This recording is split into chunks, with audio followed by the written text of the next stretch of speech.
បាទបងប្អូននេះអូសិតតែពពែបានក្បាលពូ100ក្បាលអូច្រើនតែនេះខ្វៀលដល់ណាខ្លះថ្ងៃនេះ ថៃយោ ដល់ថៃទៀត អូចូលថៃមក2គីឡូដីទៀត trên anh chiêng chăm chục cái vụ này វាយើងជាងជ្រូកអស់ចំណៃ anh ấy bạn ở trên đây TVC chơi lại chơi lại vậy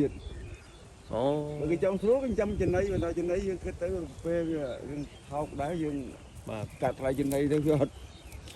ត់ទេណាញ់ ចំណេញប្រហែល អូ ហើយយើងជួយធម្មជាតិទេ បាទ អត់មានអស់អីអស់ថ្លៃឆ្នាំចាក់ឆ្នាំចាក់អី អូចាក់ថ្នាំអស់មិនតាមសាដែរ ទិញមកចាក់ខ្លួនឯងយើងមិនស្រុកខ្មែរយើងដែរមានពេលសត្វឯណាពេលសត្វទៅចាប់ពេលទៅលក់ឡើងខ្នល់ភ្លឹបពេលសត្វនឹងមកពីណា បាទ គឺពេលសត្វមើលពីស្រុកថៃមាន បាទអត់មាន ឆ្នាំទូឆ្នាំតែឃើញពេលសត្វអើគាត់ បាទ គេចាប់ពេលទៅលក់ឡើងខ្នល់ភ្លឹបមើលនឹងមកពីណាឡើយពេលសត្វ